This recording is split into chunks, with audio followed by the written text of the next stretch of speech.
ನಮಸ್ತೆ ma'am. Session ಚೆನ್ನಾಗಿತ್ತು sir. Students ಎಲ್ಲ ತುಂಬಾನೇ ಚೆನ್ನಾಗಿ ಕೂತು ನಿಮ್ಮ ಸೆಷನ್ ಅನ್ನ ಕೇಳ್ತಾ ಇದ್ರು. ಯೂಶುವಲ್ ಆಗಿ ಸ್ಟೂಡೆಂಟ್ಸ್ ಎಲ್ಲ ಕಮ್ಮಿ ಸೆಷನ್ ಕೇಳ್ತಾರೆ, but today they are active. Exactly sir, ನಾನು ಕೂಡ ಅಬ್ಸರ್ವ್ ಮಾಡಿದೆ. ತುಂಬಾನೇ ಸೈಲೆಂಟ್ ಆಗಿ ನಿಮ್ಮ ಸೆಷನ್ ಅನ್ನ ಇಂಟ್ರೆಸ್ಟ್ ಅಲ್ಲಿ ಕೇಳ್ತಾ ಇದ್ರು. ಎಸ್ ಮ್ಯಾಮ್, ನಾನು ಅಬ್ಸರ್ವ್ ಮಾಡಿದೆ. ತುಂಬಾನೇ ಆಕ್ಟಿವ್ ಆಗಿದ್ರು. ತುಂಬಾ ಖುಷಿ ಆಯ್ತು ನೋಡಿ. ಮತ್ತೆ ಹೇಗೆ ಅನಿಸ್ತಾ ಉಂಟು ಸರ್, ನೀವು ಕಲಿತ ಶಾಲೆಯಲ್ಲೇ ಬಂದು ಸೆಷನ್ ಮಾಡ್ತಾ ಇದ್ದೀರಾ? ಅದ್ರ ಎಸ್ ಬಗ್ಗೆ ಮ್ಯಾಮ್, ಕಾಲೇಜಿಗೆ ವಾಪಸ್ ಬಂದು ಮತ್ತೆ ಸ್ಟೂಡೆಂಟ್ ತರನೇ ಫೀಲ್ ಆಗ್ತಿದೆ. ಹಾ ಸರ್. ಮತ್ತೆ ಸರ್, ಯಾರು ಸರ್ ಅಭಯ್? ಅವರ ಹೆಸರಲ್ಲಿ ನೀವು ಸೆಷನ್ ಅನ್ನ ಮಾಡಿದ್ರಿ? ಬನ್ನಿ ಹಾಗೆ ಕ್ಯಾಂಪಸ್ ರೌಂಡ್ ಹಾಕೊಂಡು ಮಾತಾಡೋಣ. ಜೊತೆಗೆ Okay, ಇದನ್ನು ಹೇಳ್ತೀನಿ. ಕಾಲೇಜಿಗೆ ಜಾಯ್ನ್ ಆಗಿ ಎಷ್ಟು ವರ್ಷ ಆಯ್ತು? ನಾ ಬಂದು 5 ವರ್ಷ ಆಯ್ತು ಸರ್. ಮತ್ತೆ ಸರ್, ಕಾಲೇಜ್ ಡೇಸ್ ಎಲ್ಲ ಹೇಗಿತ್ತು? ನಿಮ್ಮ ಲಿಸ್ಟಲ್ಲಿ ಕೂಡ ಅಟೆಂಡೆನ್ಸ್ ಶಾರ್ಟೇಜ್ ಇತ್ತ ಹೇಗೆ?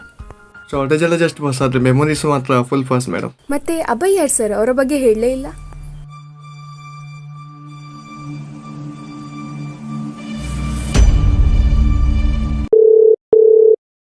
ಹಲೋ, ಏನು ಕ್ಲಾಸಿಗೆ ಬರಲ್ವಾ? ನಾನು ಇವತ್ತು ರಜೆ ಕಾಣೋ ಕಾಲೇಜ್ಗೆ. ಮೊದಲೇ ಹೇಳೋದಲ್ಲ, ನಾನು ಅಬ್ಸೆಂಟ್ ಆಗ್ತಿದ್ದೆ. ಈಗ ಹೋಗಿದ್ಯಲ್ವಾ? ಕ್ಲಾಸ್ ಮುಗಿಸಿ ಬಾ. ಸರಿ.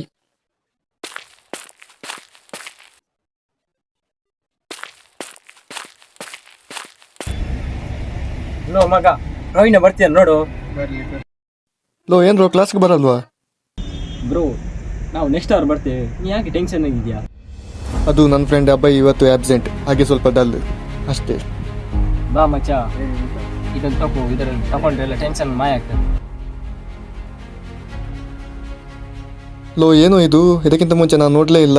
ಇದಕ್ಕೆಲ್ಲ ನನ್ನಲ್ಲಿ ದುಡ್ಡಿಲ್ಲ ಮಚ್ಚ. ತಗೋ. ಅಯ್ಯ ತೆಗೋ ಬೇಡ ಮಚ್ಚ. ನಮ್ಮಲ್ಲೆಲ್ಲ ಏನು ಮತ್ತೆ ದುಡ್ಡಂತ. ಬಾ ಮಚ್ಚ ಹೋಗುವ. ಯಾವಾಗ ಬೇಕಾದ್ರೆ ಕೇಳು, ದುಡ್ಡೆಲ್ಲ ಯೋಚನೆ ಮಾಡಬೇಡ ನೀನು.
ಬ್ರೋ, ನನಗೆ ಮಾಲ್ ಬೇಕು ಬ್ರೋ. ಪ್ಲೀಸ್ ಬ್ರೋ, ಕೊಟ್ಬಿಡಿ. ತೆಗೋ ತೆಗೋ ತೆಗೋ. ದುಡ್ಡು ತಗೊಳ್ಳಿ ಬ್ರೋ. ಹಾಂ ಕೊಡು ಕೊಡು.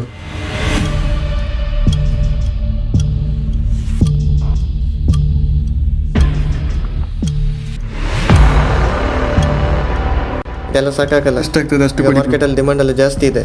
ಇದೆಲ್ಲ ಸಾಕಾಗಲ್ಲ. ಸ್ವಲ್ಪ ಕೊಡಿ ಬ್ರೋ. ಜಾಸ್ತಿ ಇಟ್ಕೊಂಡು ಬಾ. ಎಷ್ಟಾಗ್ತದೆ? ಹೋಗು.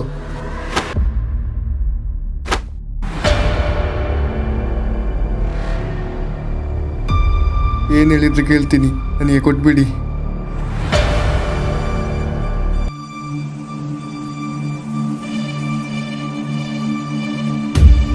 ನೋಡು ಬ್ರೋ, ಯಾಕೆ ಇಷ್ಟು ಟೆನ್ಷನ್ ಮಾಡ್ತೀಯ? ದುಡ್ಡು ತಾನೆ, ಸುಲಭದಲ್ಲಿ ಆಗುತ್ತೆ. ಒಂದು ಚಿನ್ನನೋ ಸರನೋ ಎಗರಿಸ್ಕೊಂಡು ಬಾ, ನೋಡೋಣ ಮತ್ತೆ.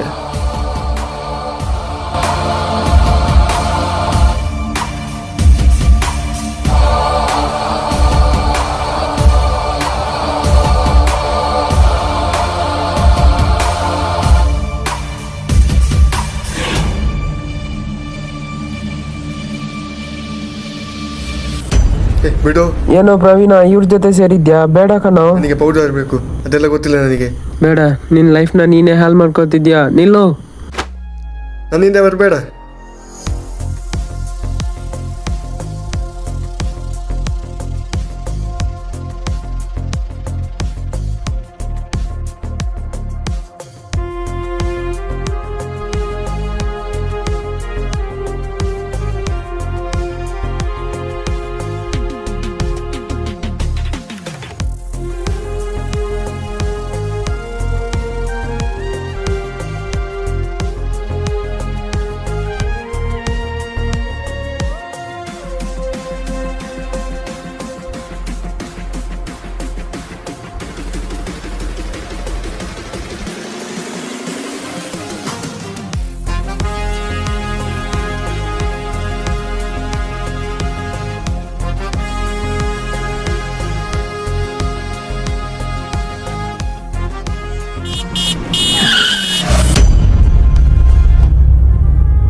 ಮೇಡಮ್, ಈ ಟ್ರಸ್ಟ್ ನನ್ನ ತಪ್ಪಿನ ಶಿಕ್ಷೆ ಮತ್ತು ಅವನ ನೆನಪು.